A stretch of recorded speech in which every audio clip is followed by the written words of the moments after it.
Okay, my name is Marie Waltz. I teach social studies, and I'm also the social studies department chair. I have two preps, psychology and advanced placement European history.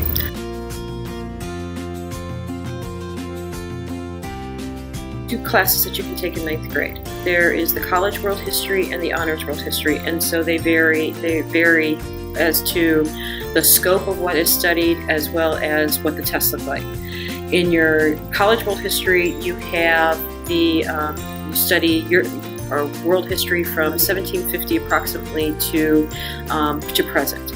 Those tests are more traditional tests, kind of your multiple choice. There are some essays, those types of things. And then in honors world history, it is a weighted course, so it's much more in depth than it is and it spans a longer period of time. So it goes from 1492, which is not Columbus, but also the permanent contact between the world, the different places, and that will span from 1492 to present.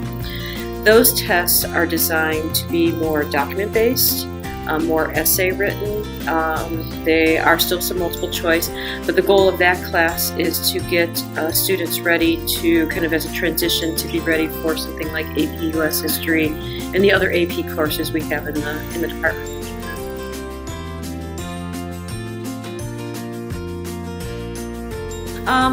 It's probably the intensity and the rate at which students will work, because in the regular world history you're going from 1750 to present, and from the honors world history 1492 to present, and so it puts a lot more, the honors world history, there's a lot more that probably on the student to be prepared for and to do on their own, and deeper into analyzing sources and things like that.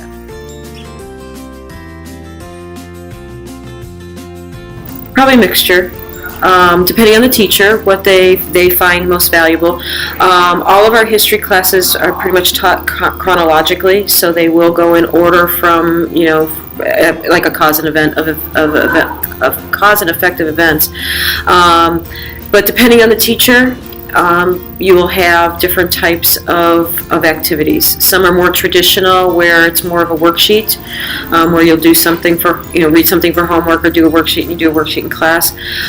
Most of them, it's a mixture of, projects, technology, everybody has these computers, so we all are learning to use them.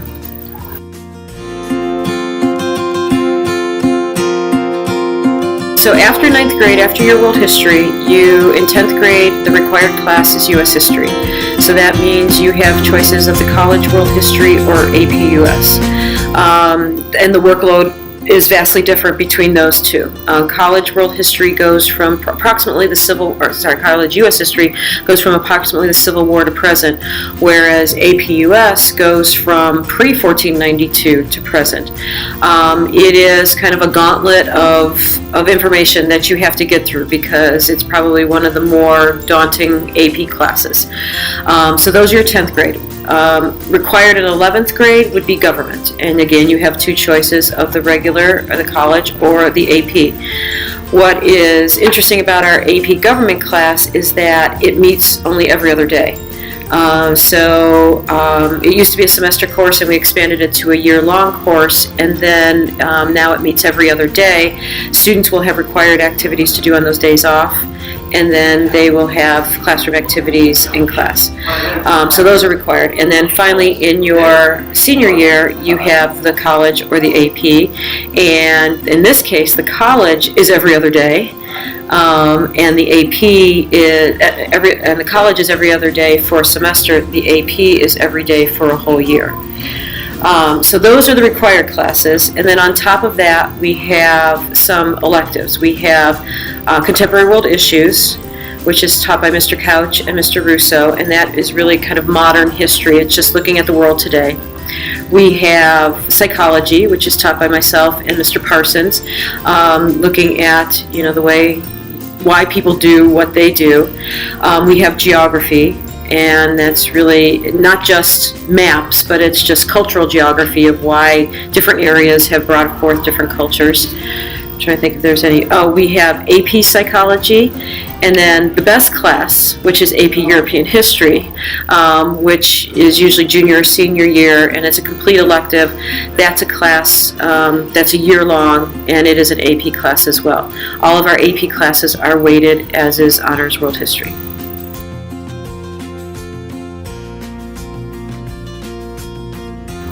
Be prepared for homework. Okay, I don't know how much homework you have in the middle schools, but be prepared for homework. Be prepared to take on, the responsibility. Start taking on the responsibility for your learning, as opposed to somebody holding your hand to take on to do that. Say, did you get your assignments done? We will start treating you like adults more and more as you go through. There's a pretty big jump from 8th grade to 9th grade in the expectations of, what students are supposed to do. But then there's also, for you guys, another big jump from 9th grade into 10th grade. So there's 9th grade's kind of that transition year. But you really have to stay on top of your assignments. Yes, you do have to do your homework. Deadlines are important. Many teachers will not accept late work. Many teachers will take off points for late work. So you do have to, deadlines are important, especially if you're taking an honors, like an AP class. In my AP Euro class, we have to get through European history from Middle Ages to present in 1 year. I don't have time for people to fall there's no time for people to fall behind if you're going to do well on the test. So you just got to suck it up and do the work that they ask you to do, because a lot of times we don't think that we may not want to, and we may not think that we have to, but it will impact your grade if you don't.